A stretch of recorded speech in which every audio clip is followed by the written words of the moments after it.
The law of cause and effect. It's pretty straightforward, cause and effect. We all know the law of cause and effect. This is our, I believe, I think it's something like the fourth Hermetic axiom that says you cannot have an effect that does not have a piece of the cause. And you cannot set forth a cause without expecting to have a piece of the effect in it. You can't plant an apple seed and an orange tree grow, in other words. That's a very dense version. You can have variations of an apple tree. You can have different phenotypes of the apple. This one's a little more sour. This one's a little more sweet. This one's good for baking. This one's for eating raw. You know what I mean? You'll always have different variations.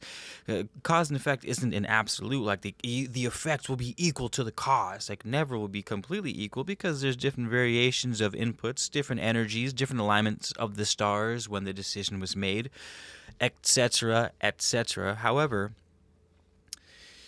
the importance of this law, we'll get to that. How will this benefit my life, Keith? Well, first things first, subscribe to the channel if you're new. We do a bunch of Hermetic talks. We do some tarot pulls. We do audiobooks, sometimes live. It's really fun. Lots of information. Thank you for subscribing. Leave us a comment. Let us know where you're coming from. Let us know how you found the channel. And if you're here and you've been here, thanks for sticking around. And I hope you enjoy the show. It's nice to go over these things from time to time. But before we get too deep into it, let's talk about let's do some time traveling. Let's do some time traveling. Or here's how we can utilize the law of cause and effect in our minds so that we can sort of manipulate our cause to more perfect our effect. All right, so the example I want you to imagine is a boat. Imagine you're on a boat. Yo ho, a pirate's life for me. We pillage, we plunder, we don't give a hoot. Drink up, me hearties, yo ho. We're really bad eggs, drink up, me hearties, yo ho. Okay, you're on a boat. You're sailing through the ocean, sailing through the seven seas. And that boat is creating a wake. The white stuff behind the wake.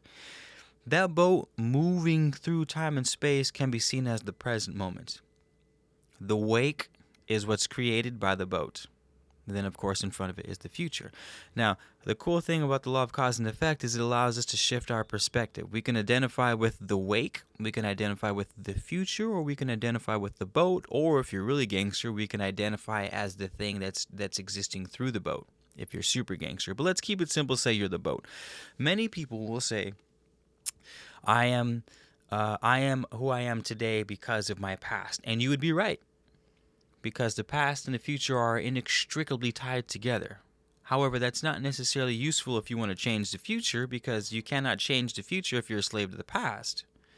So, we identify with the boat, not the past, which is the wake, right? Because it would be silly to say that the wake created the boat.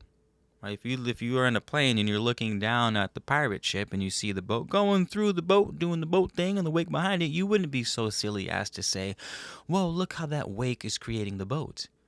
Absolutely not. You would say, whoa, look at that boat creating the wake. And so that's what's happening. It's not that the past is creating the future, it's that the present is creating the past. So we can change the past, bear with me here, we can change the past by changing the present. It's trust me, this shift in perception is actually extraordinarily useful because it releases us from those shackles, releases us from those bonds of woe is me, I don't have any power, what am I supposed to do? I am a result of my past, of my upbringing. And again, to a degree you are, because you cannot separate past from future. You cannot separate the effect from the cause. But when we live as the wake, what we're doing is we are living as the effect instead of the cause. And I think that's what humanity does for the most part, at least today. Well, I would say always. Humanity, maybe this is just in our design, that we tend to be herd mentality, pack mentality. Where if so many people believe a certain thing, then we all go along with it, which is great as an evolutionary adaptation. You know what I mean? If the whole herd suddenly starts sprinting, that's probably because there's a lion about to eat one of you, or a pack of lions about to eat a few of you, right? So if one person, if the whole pack starts sprinting, your ass better start sprinting too. You don't want to ask questions.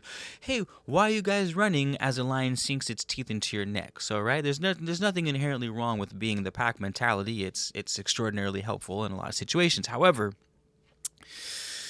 not always. Existing in the state of the effect is the same as existing in the state of passivity. Is the same as existing purely in the state of the feminine or the chaos or the dark side, right? It's that side of things. Again, there's nothing wrong with it unless that is your sole operating mechanism, which won't get you anywhere. Just like if you're solely existing in the cause and you're always being the cause, and you're always projecting yourself, and you're always narrow-minded, you know what I mean? You're never in the receiving end of things. It's just as equally as imbalancing contains its own slurry of negative attributes. Blend, baby. I'll say this throughout all of my lectures on Hermeticism and anything else we dive into. Is it's all about balance, and the wise one understands that in any given situation there is a choice to be made.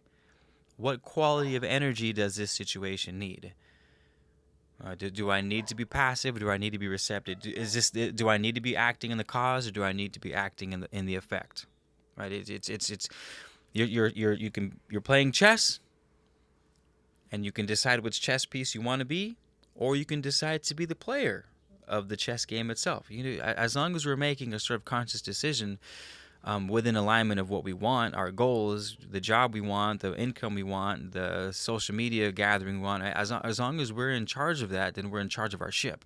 Then we're creating the wake as we go. So we can look off the bow of the ship. Or is that the back? The stern? Stern is in the back, bow is in the front. Looking off the back of the ship, we see that we're creating the wake. We see that the present moment creates the past. The present moment creates the past. It tears through the pure potential of the future. Each wave we bob up and down is a new break into the unknown. But what is known is the past. What we do have control over is the past, and that I can say I'm going to turn right. And we will know 100% that if we look off the back of the ship, we will see that shape of the wake will change because we went right. We can go left. We can be autonomous. Instead of looking off the back of the ship and going, oh my God, look what that wake did. It turned left and right. Woe was me. It's like the wake didn't turn left and right. The boat turned left and right. So we gotta get out of the perception that the past is the only defining thing that determines where we're going to go in life. It would be silly. So the law of cause and effect says you can't separate them. Now, that being noted, we want to create more perfect causes. Because remember, by law,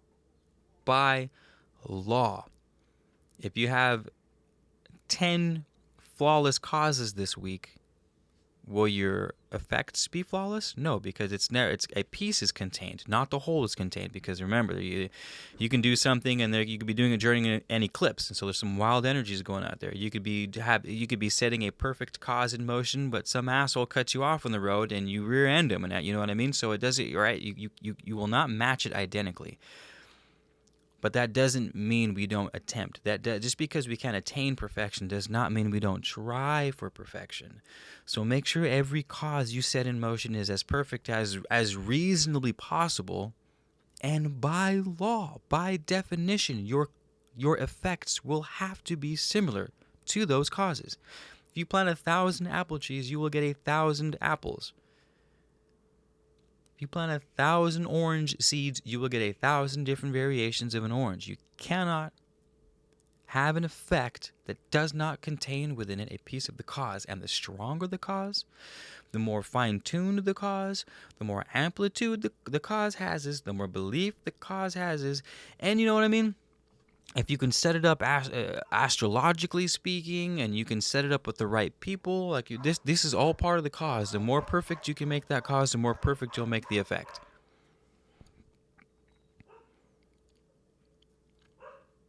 And that helps the mind so much. Specifically, it helps the mind like this. You have a huge project. Say you want to start an app. Like, all right, I want to start an app. I want to make an app, but I want to make millions of dollars. I have a great idea, but I don't know where to start. Right? And so you have this whole world of who do I contact? Who's going to design the app? How much is it going to cost? Who's going to do it? Do I got to write it? Do I have to get a prototype of the app? Do I, what do I, all right. So it's overwhelming. Am I going to be successful? Am I going to spend a bunch of money and it's not going to work? Like, all natural responses. But if you remember the law of cause and effect, then each step becomes that much more digestible. All you have to remember at each step of the way is a flawless cause. Right, who's gonna design my app? Okay, well, I'll go to Fiverr. Fiverr's got great prices from people around the world who can slay. Okay, now this guy's got 100 5-star recommendations. These are the apps he's working on. They're all substantial. He can consult, he can design, he can outsource. It's a one-man shop. The ratings are fantastic, and the price is reasonable. Boom, that is a flawless cause. Now your design. I don't know if my design's going to work. How flawless is your design? How much time did you put into it? Did you reference it with every step of the way? If you have a flawless cause, it will come. If you want to be a musician, if you want to be a dancer, if you want to be an entrepreneur, if you want to be if you're cold calling sales, like every step of your way, just make sure the cause is there. Then you don't have to worry about what happens, because you'll know for a fact that you cannot separate effect from cause. And if you've been slaying the whole time, you will continue to slay, even if it does not come up perfectly. What's that saying? There's a saying that goes something like, aim for the moon, and even if you miss, you'll land among the stars. See, we know these laws inherently because they're truth. How could you, if something is ingrained into every reality on every dimension, as above, so below type of shit, how can we not have analogies that say the same thing? Because the analogy that says, aim for the moon, even if you miss, you'll land among the stars, that's cause and effect. That says aim for perfection, man. Aim for the star. Like, what's your aiming point? Beyond that mountain? Nah, bro, my aim is for the moon. That's a flawless cause, baby. Well, what if you miss? Then I'll land among the stars. Right? Cause and effect. You'll contain a piece of it. All right, you'll a piece of it, which means you'll end up in the stars. It might not be perfect. You might not hit the moon, but god damn it, you'll go somewhere close to it, which is still pretty phenomenal. And if we can do that with every aspect of our lives, from the moment we wake up to the moment we go to sleep, which might be a little ridiculous. Like, who sits there and goes perfect clause? Some of us do. Elon Musk certainly does. Right? People like that who own multiple businesses and are the top 0.5%, like those people, whether they're dark side or not, those people 100% are thinking, how can I have a perfect cause? Whether you think they're good people, morally or ethically correct or not, they're still slapping. They're still using law. These laws aren't about what's good and what's bad. It's about what works and what doesn't. What works and what doesn't. So that's that. That's the law of cause and effect. Do you guys have anything else to add? Did I miss something? Have you studied this law in particular in other sects and come to your own conclusions, or at least more nuances within the law that we haven't mentioned? I would love to hear it. Otherwise, thank you guys. Thank you for supporting. There's a little support button under this video that says, it's like a tip button. You can tip there. Join our Patreon. Our Patreon's killing it. Thank you, Patreon supporters. I would really appreciate you guys' support. It would mean the world to me, more than you guys realize. So thank you so much. Thank you for the continued support. Thank you for sharing the videos and liking the videos and leaving comments and doing all the things that makes us go the distance. We got to hit 100K. We're hitting 100K subscribers on this YouTube channel. If we have to friggin' sacrifice some goats along the way, and have some goats too. Just kidding, kind of. Thank you guys for hanging, chilling again, and I'll see you in the next video. All right, peace out.